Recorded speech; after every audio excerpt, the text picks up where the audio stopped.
Assalomu alaykum hurmatli o'quvchilar. Bugungi darsimiz gibritlanish mavzusi. Ko'pchiligimiz qiynalgan gibritlanish mavzusi haqida tanishib chiqamiz.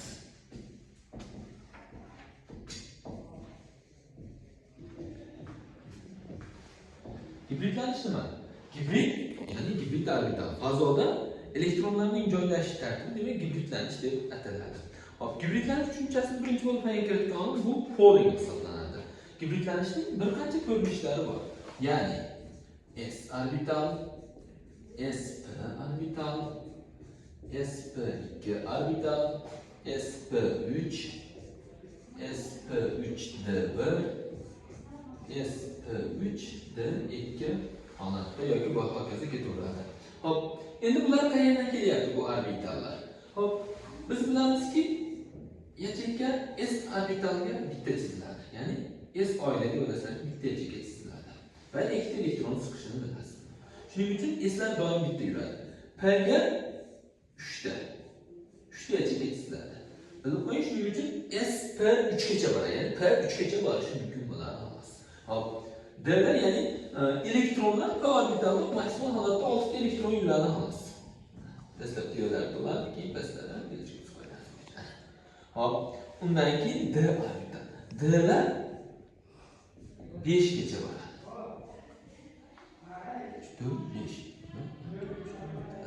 5 ta orbital.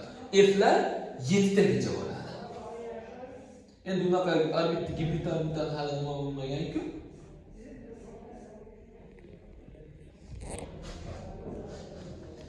Yettigacha ketiraman. D1, D2, D3, D4, D5 va hokazo ketaveradi. Endi biz asosiylari, demak bizda hozir o'rganilganlari sp3 d2 ga holatigacha o'rganilgan ekan. S orbitalni men birozdan keyin tushuntirib beraman. SP dan boshlayman. Fazo 360 gradus. Butun bir fazoyimiz 360 gradusni tashkil etadi. 360 gradus fazoyimiz endi 2 ga bo'linish kerak. S va P ga, ya'ni S va P orbitalga. Ya'ni teng 2 ga bo'lib beraman. Natijadan burchagi SP niki 180 gradus. Burchak qanchaga tengsa? 180 gradusga teng. Ya'ni fazoni teng mana bunday qilib bo'lib tashlash shart. Ikkinchisi SP2. SP2 fazoni 3 ga bo'lish kerak. Ya'ni mana bunday bo'lish kerak.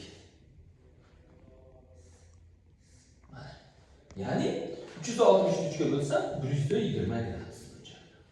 SP3 fazoni o'tnomiga mana 4 ga bo'lish kerak. Ya'ni S'dan bitta, P'dan 3 ta. Fazoni 4 ga bo'lamiz. Demak, 364 ga bo'ladigan bo'lsa 90 gradus bo'ladi.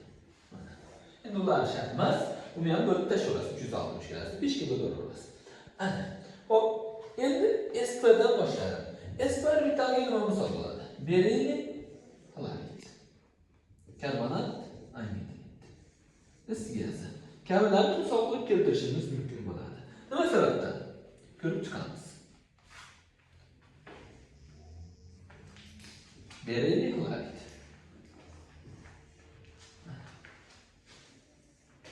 Fazoni 2 ga bo'ldi beriy atom.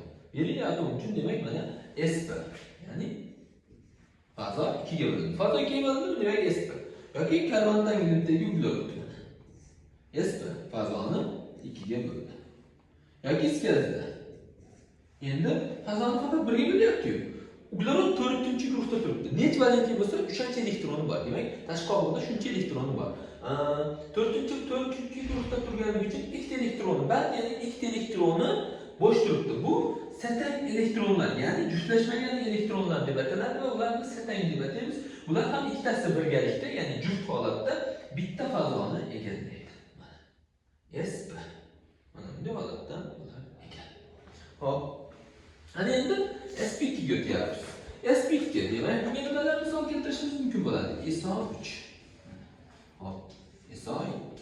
Ya'ni oltinchi guruh, 4-oksid, oltinchi guruh, 6 oksidlarni misol keltirishimiz mumkin. Yoki bo'lmasam bor xlorid. Yoki alyuminiy ftalit. Bular demak sp2 ga misol bo'ladi. Buni misolni mana bu yerda tushuntirib beraman. Oltinchi guruh 6 oksid.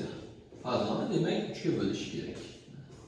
2 ta, 2 ta, 3 ta. Shuning uchun bu sp2. Ya'ni S dan bitta, P dan 2 ta. Hop. Oltinchi guruh 4 oksidi. Fazoni 2 ga bo'lyapti. Lekin oltin gugurt 6-guruhda joylashgani uchun 4 ta elektroni band, ya'ni 2 ta elektroni bo'sh, ya'ni 2 ta setangi bor. Mana 1 juft elektron. Natijada sp 2 bo'lar ekan. Hop, yoki bo'lmasa alyuminiy xlorid olib ko'ramiz. Fazoni 3 ga bo'lyapti. Alyuminiy xloridda satanga o'zi yo'q, shuning uchun sp 2 holatda bo'lyapti. sp3 ni ko'ramiz. sp3 bunga misol metan, amonyak, ammonium, silan, suv kabilarni kiritishimiz mumkin. Bu qanday bo'ladi? Bittadan ko'rib chiqamiz. Metan, demak fazoni 4 ga bo'lish kerak. Mana 4 ta burchak. Fazoni 4 ga bo'ldi. Ikkinchisi amonyak. Fazoni 3 ga bo'lyapti. Lekin azot 5-guruhda joylashganligi uchun 3 ta qo'li bor, ikkitasi esa bo'sh, ya'ni setangi bor. Mana shuni hisobiga mana 4 ga bo'lyapti. Endi suvni ko'ramiz. Mana 2 ta qo'li band. Bundan tashqari kislorod 6-guruhda joylashganligi uchun 4 ta setangi bor, ya'ni juft-juft holatda. Shuning uchun buni ham sp3 ga kiritar ekanmiz.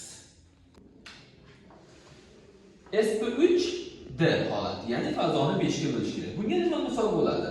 Hop, fosfor pentaxlorid yoki oltin gugurt tetraftalitlarni misol qilib keltirishimiz mumkin bo'ladi. Bu qanday bo'ladi? Demak, mana bu yerga yozamiz. Tayyorsin.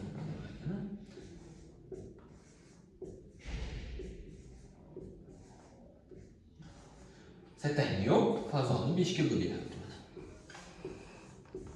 Fazoni 5 ga bo'lyapti. sp3 D1 yoki oltin gugurt tetraftalit.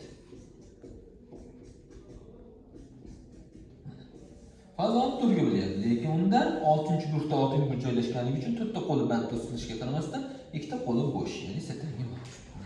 Fazoni 5 ga bo'lyapti turgan ekan. Hop, ana endi sp3 D2 ga nimani misol qilib keltirishimiz mumkin bo'lsa, oltin gugurt heksaftalit misol keltirishimiz mumkin bo'ladi va kompleks birikmalarni misol uchun sariq qon tuzi yoki qizil qon tuzini misol qilib keltirishimiz mumkin. Hop, misol mana strukturasini ko'rib chiqamiz. Fazoni mana 6 ga bo'lyapti, setangi ham yo'q. Shuning uchun sp3 D2 holatda bo'layotgan ekan. Hop, sariq qon tuzini ko'ramiz. Demak, bu yerda 4 ta kaliy siyanid tuzi bor.